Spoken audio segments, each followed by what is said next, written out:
आत्मन सहज योग में आज कबीर साहब का एक पद लेने जा रहे हैं। कबीर साहब का जन्म 1398 ईस्वी में हुआ और 1518 ईस्वी की लंबी आयु तक लगभग 120 वर्षों तक भारत की धरती पर उन्होंने अद्भुत गीत गाए। कबीर साहब बेजोड़ हैं। कबीर साहब जैसा बस केवल कबीर साहब है। कबीर साहब सहज योग के पितामह हैं और कबीर साहब के बाद सहज योग ने भारत की धरती पर अपनी जड़ें जमाई। कबीर साहब के बाद जितने भी संत आए सब ने करीब करीब कबीर साहब के ही शब्दों को इस्तेमाल किया और कबीर साहब की शब्दावली का ही उपयोग किया। चाहे वो संत कहीं पैदा हुआ हो, गुरु नानक देव पंजाब में पैदा हुए, दादू और दरिया साहब राजस्थान में पैदा हुए, इससे कोई फ़र्क नहीं पड़ता। भारत के तमाम संतों ने कबीर साहब के ही शब्दावली का प्रयोग किया है। कबीर साहब के कहने का अंदाज बड़ा साफ, बड़ा स्पष्ट, बड़ा निर्भीक है और अद्भुत व्यंग किया है कबीर साहब ने। हिंदुओं को लताड़ा जो कर्मकांड में उलझे हुए थे, मुसलमानों को लताड़ा जो 5 अरकान में तौहीद, हज, रोज़ा, नमाज, ज़कात और कुर्बानी में उलझे हुए थे। कहते हैं कबीर साहब, न जाने तेरा साहिब कैसा है। गोविंद के बारे में, परमात्मा के बारे में लोगों के मन में अद्भुत अद्भुत धारणाएं हैं। जैसे हिंदू मानते हैं कि परमात्मा के 3 रूप हैं, ब्रह्मा, विष्णु और महेश है। मुसलमान मानते हैं कि 7वें आसमान के ऊपर अर्श पर खुदा रहता है और फर्श पर काबा उसका घर है। अद्भुत कल्पनाएं हैं, अद्भुत धारणाएं हैं। न जाने तेरा साहिब कैसा है, जिसको दुल्हन साहब बड़े प्यारे अंदाज में कहते हैं कि ना प्रभु मिली हैं जोग जापते। ये योगासन करने से, ये जप करने से प्रभु नहीं मिलता। ना पथरा के पूजे, कुछ लोग मूर्ति बना लेते हैं, उसकी पूजा करते हैं। ना प्रभु मिली हैं पौआ पखारे, और तुम स्नान करते हो, आचमन करते हो, तीर्थ जाते हो, व्रत जाते हो, इससे भी परमात्मा के मिलने का कोई संबंध नहीं। ना काया के भूंजे, और नहीं तो सूरज में बैठकर कुछ लोग अपने शरीर को तपाते हैं, इससे भी परमात्मा मिलने वाला नहीं है। कहते हैं कबीर साहब, मस्जिद भीतर मुल्ला पुकारे, क्या साहिब तेरा बहरा है। अब मस्जिद में लोग जाते हैं, ज़ोर ज़ोर से नमाज अदा करते हैं। अब तो लोगों ने लाउड स्पीकर लगा लिया है। कहते हैं इससे परमात्मा के मिलने का क्या संबंध है। इस बात को बिहार के एक संत हुए धरनीदास, लगभग 400 वर्ष पहले, वे बड़े प्यारे अंदाज में कहते हैं, दूर नहीं है दिल का मालिक, बिना दर्द नहीं पई हूँ। ये जो साहिब है, ये जो गोविंद है, ये दूर नहीं है तुमसे जो जोर जोर से तुम अजान अदा कर रहे हो, बिना दर्द नहीं पई हूँ। अगर गोविंद को पाना है तो हृदय में एक संवेदना चाहिए। घर से बड़ी दूर है मस्जिद, तो चलो यूँ कर ले, किसी रोते हुए बच्चे को हंसाया जाए। अजान देने से गोविंद नहीं मिलेगा। एक रोते बच्चे को अगर चुप करा लो, हंसा दो जरा, तो शायद इससे परमात्मा मिल भी जाए।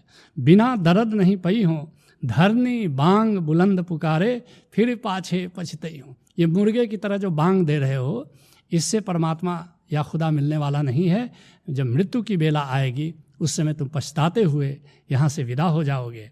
कहते हैं कबीर साहब, क्या साहिब तेरा बहरा है। इतनी ज़ोर ज़ोर से क्यों चिल्ला रहे हो? क्या वो कुछ सुनता नहीं? क्या वो बहरा है जो ज़ोर से पुकारने की ज़रूरत तुमको पड़ रही है? कबीर साहब इसको अन्यत्र इस बात को बड़े प्यारे अंदाज में कह रहे हैं, कांकर पाथर जोड़ी के मस्जिद लई चुनाए, ता चढ़ी मुल्ला बांग दे, क्या बहरा हुआ खुदाए। अरे कंकड़ पत्थर जोड़ करके तुम ही मस्जिद बना लेते हो और तुम ही वहाँ बांग देना शुरू कर देते हो। इससे क्या गोविंद मिल जाएगा? जोर जोर चिल्लाने से क्या वो सुनेगा? क्या धीरे धीरे कुछ बताने से, धीरे धीरे प्रार्थना करने से वो नहीं सुनेगा? कहते हैं कबीर साहब, वो इतना संवेदनशील है गोविंद कि चींटी के पगनेवर बाजे सो भी साहिब सुनता है। वो जो चींटी चलती है, उसके पैरों से जो चलने की आवाज़ होती है, जो तुम नहीं सुन पाते, उसको भी गोविंद सुनता है। वो इतना ज़्यादा संवेदनशील है, जिसके लिए कबीर साहब अन्यत्र कहते हैं, मुल्ला चढ़ किलकारिया अलख न बहरा हुए। अरे मुल्ला, तुम क्या किलकारी दे रहे हो? क्या जोर जोर से आवाज़ दे रहे हो? क्या अलख, क्या गोविंद वो बहरा है? यही कारण तू बांग दे, सो दिल ही अंदर होए। जिसके लिए तुम पुकार दे रहे हो, जिसको तुम चिल्ला चिल्ला करके पुकार रहे हो, वो तुम्हारे घट में बैठा है, वो अंतर्यामी है, वो तुम्हारे भीतर विद्यमान है। हज़रत मोहम्मद साहब कहते हैं कि वो शहरक से भी करीब है। वो जो सुषुम्ना तुम्हारी नाड़ी है, तुम्हारी रीढ़ की हड्डी में से जो गुजरती है, उससे भी ज़्यादा वो करीब है। कहते हैं कबीर साहब, पंडित होए के आसन मारे। अब हिंदू पंडितों को वो फटकारते हैं, कहते हैं कि बड़ा आसन मार करके बैठे हुए हो। अरे आसन मार करके बैठने से कहीं गोविंद मिलता है? कबीर साहब अन्यत्र एक बड़ा सुंदर व्यंग कह रहे हैं, साधो देखो जग बौराना। देखो संतो, ये पागल हुआ जा रहा है संसार। हिंदू कहत है राम हमारा, मुसलमान रहमाना, और आपस में दो लड़ मरत है, मरम को नहीं जाना। बहुत मिले मोहिनेमी धर्मी, प्रात करे स्नाना। आत्म छोड़ पखाने पूजे। लोग आत्मदेव को छोड़ करके पाषाण पूज रहे हैं। तिनका थोथा ज्ञाना, आसन मारी डिम्ब धरी बैठे। बड़े घमंड में चूर हैं, बड़े आडंबर में चकनाचूर होकर के आसन मारे हुए हैं। आसन मार डिम्ब धरी बैठे, मन में बहुत गुमाना।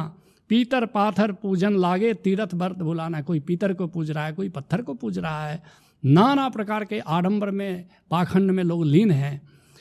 कहते हैं कबीर साहब कि पंडित होए के आसन मारे, लंबी माला जपता है। लंबी लंबी मालाएं तुम जप रहे हो। माला जपने से और गोविंद के मिलने से भला क्या संबंध हो सकता है? कबीर साहब कहते हैं अगर माला फेरना है, माला फेरत जुग गया, मिटा न मन का फेर। अरे मन का फेर ले तो काहे को देर। अगर मन का ही फेरना है तो ये मन का फेरो। जरा मन के साक्षी हो जाओ, जरा मन के प्रति जागो, इससे बात बनेगी। जरा मन के पार जाओ, मन से जो जो तुम करते हो इससे गोविंद मिलने वाला नहीं है। मन के पार जाना होगा अगर तुम गोविंद को पाना चाहते हो। कहते हैं कबीर साहब, अंतर तेरे कपट कतरने, सो भी साहेब लखता है।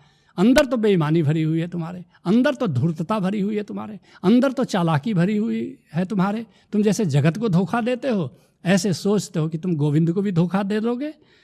कहते हैं कबीर साहब, ऊंचा नीचा महल बनाया, गहरी नेव जमाता है। बड़े ऊंचे ऊंचे अट्टालिकाएं बना रहे हो, बड़े नीची नीची गहरी गहरी नींव खोद रहे हो और महल और मकान बना रहे हो। क्या जाने का इरादा नहीं है? क्या यहीं पर रहना है तुम्हें? बड़ा सुंदर व्यंग कर रहे हैं।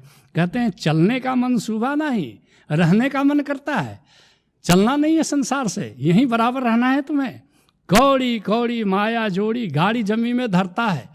और खूब पैसा बचा बचा करके, और पहले तो बैंक था नहीं कबीर साहब के ज़माने में, तो लोग ज़मीन में गड्ढा खोद करके और उसके भीतर धन जमा करते थे।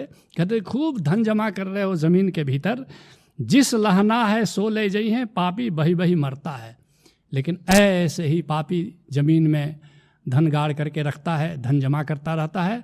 लेकिन एक बात याद रखना, इसी जगत में कुछ प्रज्ञावान लोग आते हैं, कुछ संत आते हैं, कुछ साधक आते हैं, कुछ, और वे क्या करते हैं, जिस लहना है सो ले जई हैं। ये जो राम का धन है, ये जिसके नसीब में है, बस वो तो इस राम धन के लहने को ले जाता है, और बाकी पापी बही बही मरता है। और जितने भी जो कर्म बंधनों से बंधे हुए लोग हैं, जो बेहोश, पापी कौन है? जो मूर्छा में जीता है। और पुण्यात्मा कौन है? जो साक्षी में जीता है। सीधी सादी बात है। जो परमात्मा के प्रति जागा वो पुण्यात्मा है, जो परमात्मा के प्रति सोया वो पापी है।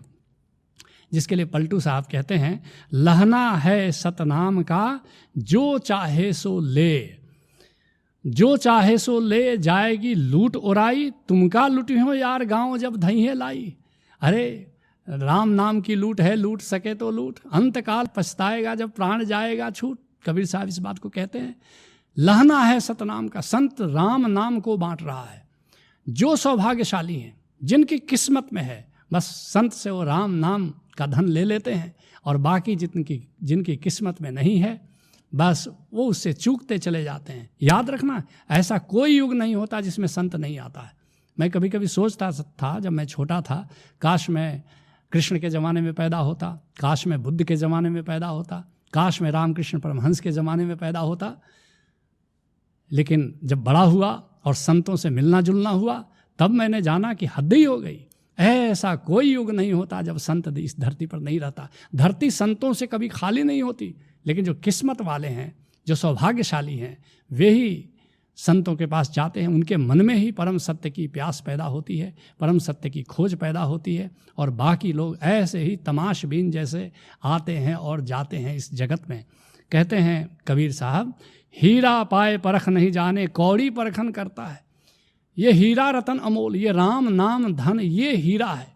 अब इसको तो तुम परखते नहीं, इसकी पहचान तो है नहीं, बस कौड़ियों में उलझ जाते हो।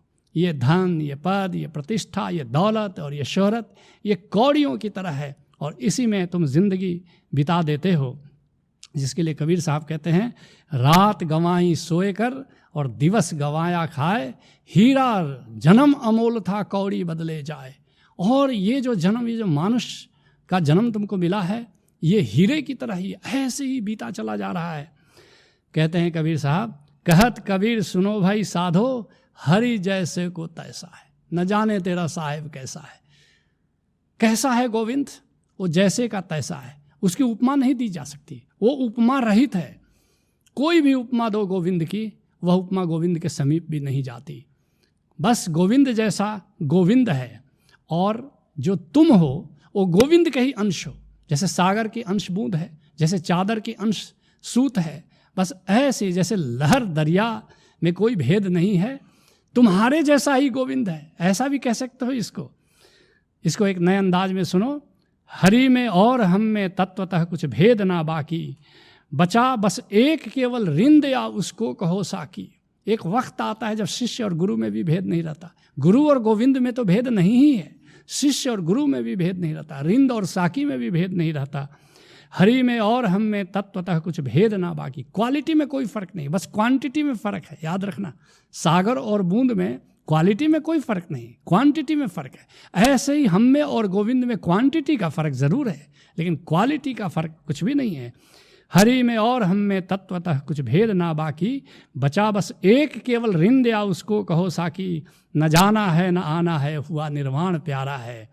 याद रखना, ऐसे ही अपनी क्वालिटी को, अपनी गुणवत्ता को भगवत्ता के रूप में पहचान लेना है। अभी जीव रूप में तो पहचान रहे हो, अपनी भगवत्ता को जान लेना है। अपनी भगवत्ता को जिस दिन जानोगे, उस दिन जानोगे कि हम में और गोविंद में कोई भी भेद नहीं है। बस अपनी भगवत्ता को जान लेना और उसी में जीना, यही सहज योग है। हरि ओम तत्सत।